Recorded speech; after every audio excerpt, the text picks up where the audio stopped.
ಅಬಕಾರಿ ಇಲಾಖೆಯಲ್ಲಿ ನಡೀತಾ ಇದೆ. ಇದರಿಂದ ಇಲಾಖೆಯಲ್ಲಿ ದಿನನಿತ್ಯ ಒಂದೊಂದು ಆಡಿಯೋ ವಿಡಿಯೋ ಬರ್ತಾನೆ ಇದೆ. ದಿನನಿತ್ಯ ಒಂದೊಂದು ಆಡಿಯೋ ವಿಡಿಯೋ ಎಲ್ಲ ಬರ್ತಾ ಇದೆ. ಇದು ಕರ್ನಾಟಕಕ್ಕೆ ಸೀಮಿತ ಆಗಿಲ್ಲ, ರಾಷ್ಟ್ರ ಮಟ್ಟದಲ್ಲೂ ಸುದ್ದಿಯಾಗಿದೆ. ಆಲ್ ಇಂಡಿಯಾ ಚಾನೆಲ್ಸ್ ಅಲ್ಲೂ ಸುದ್ದಿಯಾಗಿದೆ. ನಾವು ನಿನ್ನೆಯಿಂದನೂ ಹೇಳ್ತಾ ಇದ್ದೀರಿ, ಸಿದ್ದರಾಮಯ್ಯನವ್ರ ಬಗ್ಗೆ ನಿನ್ನೆಯಿಂದನೂ ಕಾಮೆಂಟು. ಸಿದ್ದರಾಮಯ್ಯನವರು ಮೌನ ಮೂರ್ತಿ ಸಿದ್ದರಾಮಯ್ಯ ಆಗೋಗ್ಬಿಟ್ಟಿದ್ದಾರೆ. ಅಬಕಾರಿ ಇಲಾಖೆಯಲ್ಲಿ ಮೌನ ಮೂರ್ತಿ ಸಿದ್ದರಾಮಯ್ಯನವರು ನಾವು ನೋಡ್ತಾ ಇದ್ದೀರಿ. ಅದ್ರ ಬಗ್ಗೆ ಅವರು ಚಕಾರ ಮಾತೂ ಆಡ್ತಾ ಇಲ್ಲ. ಚುನಾವಣೆಗಳಿಗೋಸ್ಕರ ಹಣವನ್ನು ಕಲೆಕ್ಟ್ ಮಾಡಿ ಬೇರೆ ರಾಜ್ಯಗಳಿಗೆ ಚುನಾವಣೆ ಕಳಿಸ್ತಾ ಇದ್ದಾರೆ ಅಂತ ಈಗಾಗಲೇ ಆಪಾದನೆಗಳು ಬಂದಿದೆ. ಇದು ಒಂದು ಕಡೆ, ಅದನ್ನ ಕಡೆ ಈ ಸರ್ಕಾರ ನಾವು ಚರ್ಚೆಗೆ ಹೋಗ್ತಾ ಇದ್ದೀರಿ. ಈಗ ಇದೇನೋ ನರೇಗಾ ಇದರ ಬಗ್ಗೆ ಜಿ ಬಗ್ಗೆ ಚರ್ಚೆ ನಡೀತಾ ಇದೆ. ಗಾಂಧೀಜಿ ಹೆಸರು, ಗಾಂಧೀಜಿಯ ಆದರ್ಶಗಳು, ಗಾಂಧೀಜಿಯ ಉದ್ದೇಶಗಳು, ಗಾಂಧೀಜಿಯ ಕನಸನ್ನ ನೆನಸು ಮಾಡುವಂತ ಒಂದು ಕೆಲಸವನ್ನ ಕಾಂಗ್ರೆಸ್ ಪಾರ್ಟಿ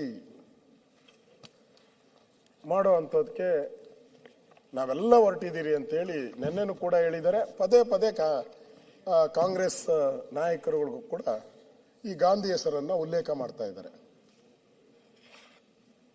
ಇಡೀ ಸರ್ಕಾರ ಒಂದ್ ಕಡೆ ಗಾಂಧಿ ಹೆಸರನ್ನ ಹೇಳ್ತಾ ಇದ್ದೀರಾ.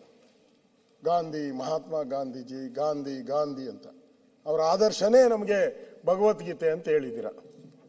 ನಿಮ್ಮ ಸರ್ಕಾರದ ಭಗವದ್ಗೀತೆ ಏನು? ನಿಮ್ಮ ಸರ್ಕಾರದ ಭಗವದ್ಗೀತೆ ಬೇಕಲ್ಲ. ಸಂವಿಧಾನ ಬರೆದವರು ಅಂಬೇಡ್ಕರ್ ಅವರು. ಈ ದೇಶಕ್ಕೆ ಸ್ವಾತಂತ್ರ್ಯ ತಂದು ಕೊಟ್ಟವರು ಗಾಂಧೀಜಿಯವರು.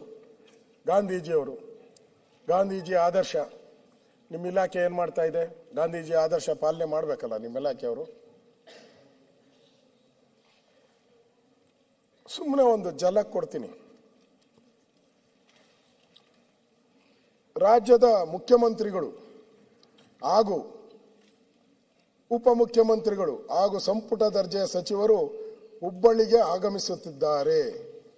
ಮಟ್ಟೂರು ರಸ್ತೆಯಲ್ಲಿ ಕರ್ನಾಟಕ ಗೃಹ ಮಂಡಳಿ ವತಿಯಿಂದ ನಿರ್ಮಾಣಗೊಂಡಿರುವ ಕರ್ನಾಟಕ ಗೃಹ ಮಂಡಳಿ ವಸತಿ ಯೋಜನೆಗೆ ಅಡಿಯಲ್ಲಿ ನಿರ್ಮಾಣಗೊಂಡಿರುವ ಮನೆಗಳ ಫಲಾನುಭವಿಗಳಿಗೆ ಹಂಚಿಕೆ ಮಾಡುವ ಕಾರ್ಯಕ್ರಮದ ಉದ್ಘಾಟನಾ ಕಾರ್ಯಕ್ರಮವು ಇರುವುದರಿಂದ ಸುಮಾರು 1.5-2 ಲಕ್ಷ ಜನ ಕಾರ್ಯಕ್ರಮಕ್ಕೆ ಬರ್ತಾರೆ.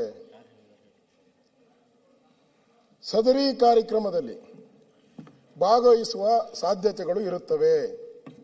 2 ಲಕ್ಷ ಜನ ಬರ್ತಾರೆ. ಆದ್ದರಿಂದ ಸರ್ಕಾರ, ಅಧಿಕಾರಿ ಅಂದ್ರೆ ಸರ್ಕಾರ, ಆಮೇಲೆ ನಮ್ಮವರಲ್ಲ ಅಂತ ಹೇಳ್ಬಿಡ್ಬಾರ್ದು. ನಾನು ಇವರನ್ನೇ ಎಲ್ಲ ಅಂದ್ಬಿಡ್ತಾರೆ ನಮ್ಮ CM ಅವರು. ಅದಕ್ಕೆ ಫಸ್ಟ್ ಹೇಳ್ಬಿಟ್ಟಿದ್ದೀನಿ, ಅಧಿಕಾರಿಗಳು